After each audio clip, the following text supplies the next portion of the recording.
राहुल 18 साल का लड़का था जिसे जीटी गेम खेलने का बेहद शौक था। वह रोज रात को 11 बजे से सुबह 3 बजे तक खेलता रहता। उसकी माँ सविता देवी हमेशा उसे मना करती, राहुल ये खेल मत खेला कर, तुझे पता नहीं ये रात के समय खेलना अच्छा नहीं होता। लेकिन राहुल हंसकर टाल देता, माँ ये सिर्फ एक खेल है, डरने की कोई जरूरत नहीं। शापित खेल का आरंभ एक दिन राहुल को जीटी खेल का एक नया सुधार जीटी गेम अपडेट मिला।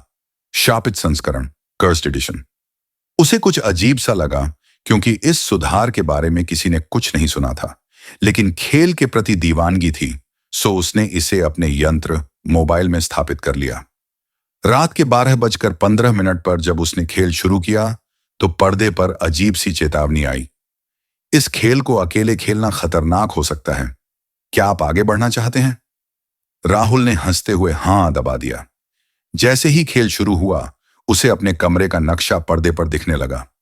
वही खिड़की, वही अलमारी और यहां तक कि वही मेज बत्ती, टेबल लैंप। राहुल को झटका लगा, यह कैसे हो सकता है? तभी खेल में एक कार्य मिशन आया, अपनी खिड़की खोलो। राहुल ने झिझकते हुए खिड़की खोली, लेकिन बाहर सिर्फ अंधेरा था।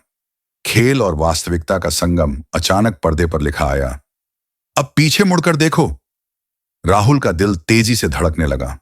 उसने धीरे धीरे गर्दन घुमाई, लेकिन पीछे कोई नहीं था। उसने सोचा कि यह सिर्फ एक खेल की चाल, गेम ट्रिक है, और खेलने लगा। पर अगले ही पल कमरे की बत्तियां झपकने लगीं और खेल के अंदर एक काले कपड़ों में खड़ा आदमी दिखा। उसका नाम था असुर। राहुल ने जैसे ही पर्दे पर असुर को देखा, उसका यंत्र मोबाइल स्वयं ही बंद हो गया। भयावह अनुभव, राहुल डर गया और सोने चला गया। लेकिन रात के 3:07 पर उसकी नींद खुली। कमरे में कोई था, गहरी सांसें लेता हुआ। उसने कांपते हुए यंत्र मोबाइल उठाया, लेकिन पर्दे पर वहीं असुर खड़ा था। तुमने मुझे बुलाया है, अब मैं तुम्हें छोड़ूंगा नहीं। राहुल चीख पड़ा। मां दौड़कर आई, लेकिन कमरा बंद था। अंदर से राहुल की चीखें आ रही थीं। जब दरवाजा तोड़ा तो खौफनाक अंत, राहुल बेसुध पड़ा था। यंत्र मोबाइल उसकी छाती पर था और पर्दे पर आखिरी संदेश चमक रहा था, शापित संस्करण अब तुम्हारे जीवन का हिस्सा है। राहुल जिंदा था, पर अब वो कभी बोल नहीं पाया। उसकी आंखें बस शून्य में ताकती रहती। सीख, कभी कभी खेल सिर्फ खेल नहीं होते, कुछ खेल हमारी आत्मा से खेल जाते हैं। राहुल की रहस्यमयी हालत। राहुल अब जिंदा तो था, लेकिन उसकी आंखें शून्य में खोई हुई थीं। वह न कुछ बोलता था, न किसी की ओर देखता। बस कभी कभी उसकी सांसें तेज हो जाती, मानो वह किसी अदृश्य डर से लड़ रहा हो। डॉक्टरों ने उसकी मां सविता देवी से कहा, इस पर किसी बाहरी शक्ति का प्रभाव लग रहा है, हम कुछ नहीं कर सकते। मां बेबस थी। उसने राहुल का यंत्र मोबाइल उठा लिया और उसे बंद कर दिया। लेकिन जब उसने ध्यान से देखा तो मोबाइल बंद नहीं हो रहा था। स्क्रीन पर अब भी वही शापित संदेश चमक रहा था, खेल जारी है, अब तुम्हारी बारी। खेल का शाप आगे बढ़ा। रात के 1:47 पर सविता देवी की नींद अचानक खुली। कमरे में अजीब सी सरसराहट हो रही थी। उन्होंने देखा कि राहुल अपने बिस्तर पर सीधा बैठा हुआ था, लेकिन वह जागा नहीं था। उसकी आंखें पूरी सफेद हो चुकी थीं। और फिर उसने धीरे धीरे बोलना शुरू किया, मां, मैंने उसे बुलाया था, अब वह आया है। सविता देवी के रोंगटे खड़े हो गए। कौन बेटा, कौन आया है? राहुल की आवाज भारी हो गई। जीटी खेल का असली मालिक, रहस्यमयी अजनबी। अगली सुबह घर के दरवाजे पर दस्तक हुई। जब सविता देवी ने दरवाजा खोला तो एक अजनबी खड़ा था। उसकी आंखें काली थीं, चेहरा पीला और होंठ नीले। उसने एक अजीब सी मुस्कान दी और कहा, मैं उस खेल का निर्माता हूं, आपका बेटा अब हमारे साथ जुड़ चुका है। सविता देवी ने झटके से दरवाजा बंद कर लिया, लेकिन अजनबी की आवाज गूंजने लगी, अब यह खेल बंद नहीं होगा जब तक कि यह पूरा ना हो जाए, अंत या नई शुरुआत। रात के 2:19 पर राहुल फिर से उठ गया। इस बार वह मोबाइल लेकर बैठा और बिना पलक झपकाए उसे देखने लगा। मोबाइल की स्क्रीन पर सिर्फ एक शब्द लिखा था, अंतिम स्तर शुरू, जारी रहेगा, जीटी गेम शापित दुनिया, अंतिम स्तर। राहुल का बदलाव। राहुल अब पहले जैसा नहीं था। उसकी आंखों में कोई भाव नहीं बचा था और उसकी हरकतें अजीब हो चुकी थीं। मां सविता देवी ने कई बार कोशिश की कि वो मोबाइल को फेंक दे, लेकिन जैसे ही कोई यंत्र मोबाइल छूता, कमरे की बत्तियां बुझ जाती और एक ठंडी हवा दौड़ जाती। रात के 3:24 पर राहुल ने अचानक बिस्तर से उठकर जोर से कहा, अब अंतिम स्तर शुरू होगा। सविता देवी घबरा गईं, लेकिन उन्हें समझ नहीं आ रहा था कि क्या करें। उन्होंने झटपट एक पुजारी को बुलाया। शापित खेल का असर पुजारी ने घर में प्रवेश किया और तुरंत पहचान लिया कि कोई दुष्ट आत्मा इस खेल के जरिए राहुल पर हावी हो चुकी थी। उन्होंने मंत्रोच्चार शुरू किया, लेकिन जैसे ही पहला मंत्र पूरा हुआ, राहुल जोर से चिल्लाया और हवा में ऊपर उठ गया। उसका शरीर कांपने लगा और उसने एक गहरी डरावनी आवाज में कहा, अब कोई नहीं बचा सकता। मोबाइल की स्क्रीन पर लिखा आ रहा था, खेल अब तुम्हारे जीवन का हिस्सा बन चुका है। असली शैतान प्रकट हुआ। रात के 3:31 पर अचानक मोबाइल से एक धुएं की लकीर निकली और उसने एक भयानक रूप ले लिया। मैं इस खेल का असली मालिक हूं। जो एक बार इसे खेलता है वह इससे कभी बाहर नहीं निकल सकता। पुजारी ने जोर से मंत्र पढ़ना शुरू किया। धीरे धीरे धुआं सिकुड़ अंतिम वापसी। खेल का नया संस्करण। राहुल अब पूरी तरह ठीक हो चुका था, लेकिन जो कुछ हुआ उसकी यादें अभी भी उसे डराती थीं।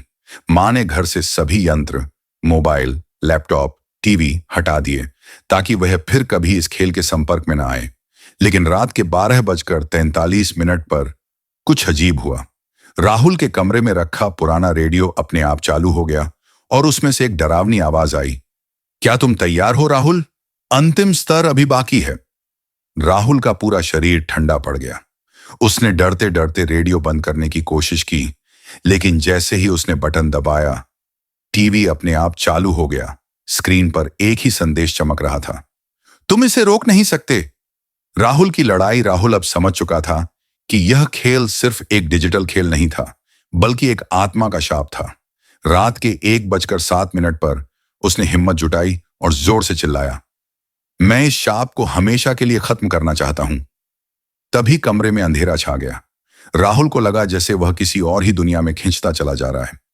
जब उसने आंखें खोली तो वह उसी झीटी खेल की दुनिया में था, लेकिन इस बार यह सिर्फ एक गेम नहीं था, यह असली था। असली परीक्षा। राहुल को एक संदेश मिला, यदि तुम इस खेल को जीतना चाहते हो तो तुम्हें शैतान को हराना होगा। तभी उसके सामने वही असुर प्रकट हुआ जो पहले खेल में आया था। उसने एक ठंडी हंसी के साथ कहा, अब कोई तुम्हें बचाने नहीं आएगा। राहुल ने देखा कि उसके हाथ में एक चमकती तलवार थी। उसे समझ में आ गया कि यही उसका हथियार था। असुर ने उस पर हमला कर दिया, लेकिन राहुल ने अपनी पूरी ताकत लगाकर लड़ाई शुरू कर दी। अंतिम प्रहार। रात के 3:43 पर राहुल ने तलवार से असुर पर आखिरी वार किया। असुर ने जोर से चिल्लाते हुए कहा, तुमने मुझे हरा तो दिया, लेकिन मैं कभी पूरी तरह खत्म नहीं होऊंगा। एक जोरदार धमाका हुआ और राहुल की आंखें खुली। वह फिर से अपने कमरे में था। टीवी, रेडियो और सभी यंत्र अब बंद हो चुके थे। क्या यह सच में खत्म हो गया? सुबह के 6:25 पर मां ने देखा कि राहुल अब सामान्य लग रहा था, लेकिन जब वह किचन में गई तो टेबल पर एक नया यंत्र रखा था, एक नया गेमिंग मोबाइल। स्क्रीन पर लिखा था, जीटी खेल का अंतिम संस्करण उपलब्ध है, क्या आप इसे स्थापित करना चाहते हैं? खेल अभी खत्म नहीं हुआ, यह अब किसी और के लिए इंतजार कर रहा है। जीटी गेम, शापित दुनिया, आखिरी जाल, नई शुरुआत या नई मुसीबत। राहुल अब इस खेल से बच चुका था, या शायद वह यही सोच रहा था। सुबह के 7:24 पर जब उसकी मां सविता देवी किचन में थी, राहुल की नजर उस नए मोबाइल पर पड़ी जो टेबल पर पड़ा था। मैंने तो इसे यहां रखा ही नहीं था, उसने बुदबुदाया। उसने डरते डरते मोबाइल उठाया और स्क्रीन देखी। जीटी खेल का अंतिम संस्करण स्थापित किया जा रहा है, 99% पूरा। राहुल के हाथ कांपने लगे। उसने जल्दी से मोबाइल को दीवार पर दे मारा, लेकिन मोबाइल टूटा नहीं, बल्कि स्क्रीन से एक काला धुआं निकलने लगा। शैतान की वापसी। रात के 11:49 पर राहुल अपने कमरे में बैठा था। उसे महसूस हो रहा था कि कोई उसके आसपास है। अचानक आईने में उसका प्रतिबिंब हिलने लगा, लेकिन यह राहुल नहीं था, यह कोई और था, वही असुर जो उसने खेल में हराया था। उसका डरावना स्वर गूंजा, तुमने सोचा था कि खेल खत्म हो गया? अब मैं तुम्हारी दुनिया में आ चुका हूं। खेल का असली मकसद राहुल को झटके से एहसास हुआ कि जीटी गेम कोई साधारण खेल नहीं था। यह एक शापित पोर्टल था जो खेलने वालों को धीरे धीरे शैतान की दुनिया में खींच लेता था।